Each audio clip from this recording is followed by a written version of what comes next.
Today's topic is Ma Shweta Devi, and we are just going to read the text. I will not explain you because it is written in very easy language. So let us start it.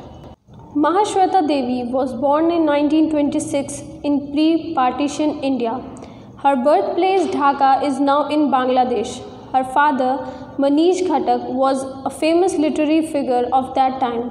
He was well-known poet and novelist of the Kallol movement. Her mother Dhariti Devi was also a writer and a social worker.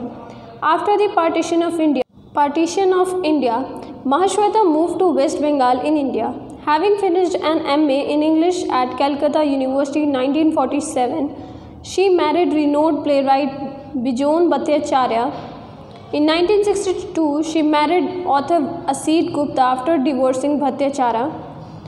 After that, she broke up relationship with Gupta in 1976 to work for the rights and empowerment of the tribal people of West Bengal, Bihar, Madhya Pradesh and Chhattisgarh states of India.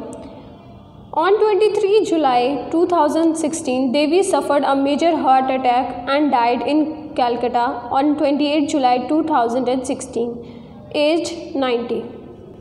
Awards and tributes.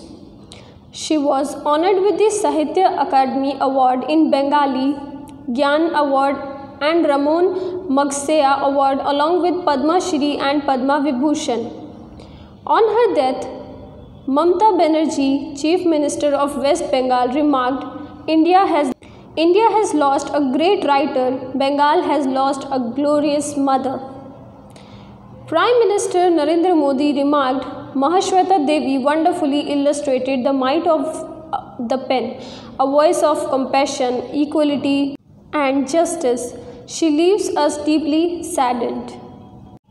Her major literary works. It is very difficult to make a comprehensive account of her literary works. The most famous among them include Jhansi Rani, published in 1956, is biography of the Queen of Jhansi, translated by Sagari and Madhira Sengupta. The English translation was published in 2000. Her novel Hazar Chaurasi Maa was published in 1974. In 1978, her collections of stories Agni Garbha was published. Draupadi was published first in it.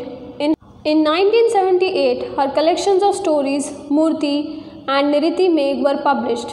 In 1982, collections Satyadyani and Choti Munda Evam Tartir were published. So many popular films like Sangharsh in 1968, Rudali in 1993, Hazar Chaurasi Ki Maa 1998 were produced. Her art of storytelling. Mahashweta Devi's art of storytelling is remarkable. The art is well revealed in Draupadi.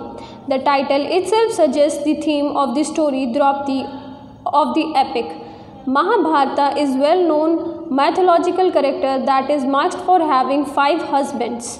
Yet, she is included among the Panchkanya, ideal women and chastity wives. The heroine of Draupadi is an ideal woman and chastity wife, yet she is raped by a number of guards. Mahashweta Devi suggests with the title that such rapes don't pollute a woman. She remains as honorable as she was before the rape. She remains as honorable as she was before the rape. Her art of a character creation. Mahashweta Devi art of character creation is remarkable. The art is well exposed in Draupadi. The central character, Draupadi Mahajan, is a young widow of 27. Her husband, Dulna Majhi. He was killed for he was an activist involved in several criminal offences like murder, attack on police stations and looting of weapons. Draupadi too becomes an activist when her husband is dead. The problem is created by a landlord named Surja Sahu. Draupadi's mother used to work at his home as a domestic. During drought, Surja Sahu refuses to give water to cultivate fields.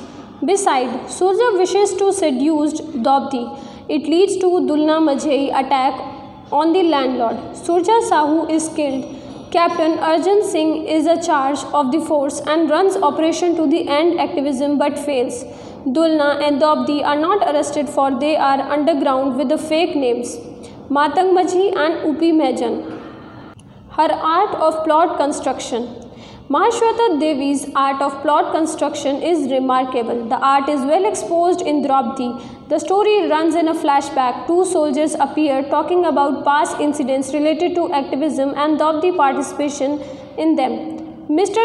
Sanyanak is the new officer. Sanyanak gets Dulna killed. Mushai Tudu helps Draupadi when the forces are in search of her. She leaves with the fake name Upi Mejan and Draupadi is arrested in the camp. She is raped the whole night. In the morning, in her miserable condition with bleeding naked body, she appears before the Sanyanak. He is frightened when she refuses to cover her body and goes on nearer and nearer to him. It raises a question in the story if she is criminal. Devotion to cause. Mahashweta Devi's work is devoted to a particular cause, and that is to give voice to the downtrodden. In Draupadi, she shows how a weak becomes powerful when all is lost. Draupadi appears before the officer in the most miserable condition, for she has been raped the whole night by a numberless soldiers, and no piece of cloth is upon her stark, naked body. See the irony, she is brave and the officer is frightened. Sanyanak walks out the surprised and sees Draupadi naked walking toward him in the bright sunlight with her head high. The nervous guards trail behind. What is this? He is about to cry but stops. Now Draupadi stands before him naked, thigh and public hair matted with dry blood. Two breasts, two wounds. Dramatic element. Mahashweta Devi's art of storytelling is remarkable. The art is blessed with a bit of dramatic element. It is well exposed at the end of the story when naked Draupadi frightens the officer. Draupadi's black body comes even closer. Her ravaged lips bleed as she begins laughing. Draupadi wipes the blood on her palm and says in a voice that is as terrifying, sky-splitting and sharp as her ululation. What's the use of clothes? You can strip me, but now how can you clothe me again? Are you a man? She looks around and chooses the front of Sanyanak with bush shirts to spit a bloody gob at says, "There is not a man here that I should be ashamed. I will not let you put my cloth on me. What more can you do? Come on, counter me, come on, counter me." Draupadi pushes Sanyanak with her two mangled breasts, and for the first time Sanyanak is afraid to stand before an unarmed target, terribly afraid. Conclusion. Thus Mahashweta Devi arts of storytelling is remarkable. The art is well exposed in Draupadi. So I just hope that you people have understood it and you have so this was about Mahashweta Devi. Whenever a question comes in your exam about Mahashweta Devi, you can you can mention these headings and write about her. Thank you for watching. So if the video is helpful for you, so you can subscribe my channel for more videos.